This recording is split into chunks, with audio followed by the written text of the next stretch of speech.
the Bhakti movement in India during 14th to 16th century.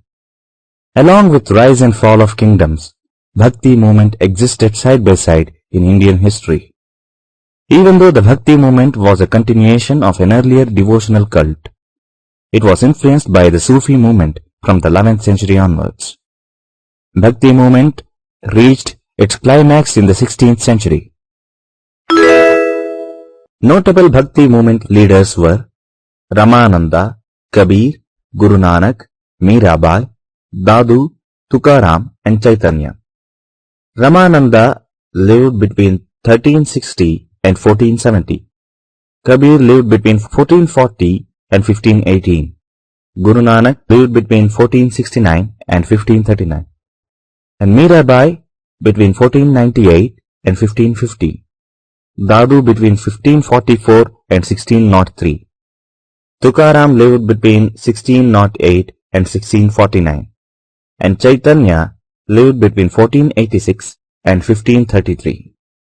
Like the Sufis, the Bhakti teachers emphasized the individual's own devotion to the divine.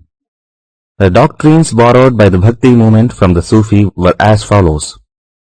1. Emphasis on personal devotion to God. 2. Less importance to rituals. 3. Emphasis on God without any form instead of idol worship. 4. Monotheism. 5. Stress the need for tolerance among men and religions. 6. Objection to casteism and the low status of women. But still, worship of God with form was common.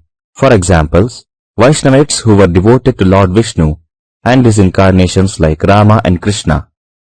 Similarly, there were also Shaivites who were devoted to Lord Shiva and worshippers of goddess, and they worshipped goddesses. Significantly, Kabir and Nanak emphasized worship of a personal God without forms, that is, Nirguna philosophy.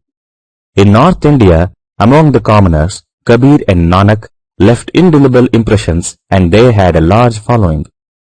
Similarities and differences between Kabir and Nanak.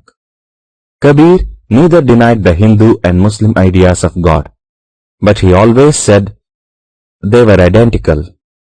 Nanak just described God without reference to either Hindu or Muslim ideas. Kabir expressed his ideas in single couplets called dohas. Nanak's teachings in form of verses was collected in the Adi Granth. Kabir's followers were known as Kabir Panthi, whereas Nanak's followers were known as Khalsa. Nanak wanted his followers of all castes to eat together in a common kitchen. Under the 13th Guru, Guru Gobind Singh, in the 17th century, the Khalsa became a strong military group. Khalsa Panthis distinguished themselves from other people by 5 characters, that is, Kesha or hair, Kangha or comb, Kara or iron bracelet, Kirpan or dagger, and Kacha or underwear. Bhakti movement in South India. According to historians, Bhakti movement in India has its origin in South India. It spread to north during late medieval period. It was spearheaded by Hindu saints who were Shaivite and Vaishnavite devotees. They disregarded austerities preached by the Jainism and Buddhism. Instead, they preached personal devotion to God as a means of salvation. There were women saints also. They travelled widely in India, spoke many languages and spread the message. The Bhakti movement differed from ancient Vedic religion as enunciated in Upanishads. But subsequently, eminent saints such as Ramanuja and Sri Shankara brought ancient Vedic Brahmanical thought into the mainstream of Bhakti movement. Points to remember in this essay are: 1. Bhakti movement was influenced by Sufi movement. 2.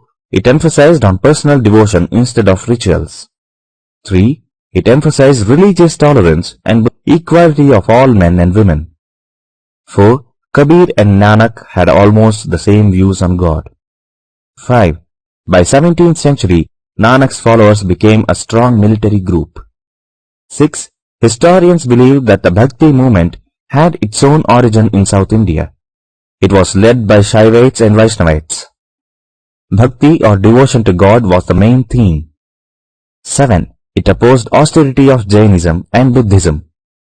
8. This movement initially differed from ancient Vedic religion.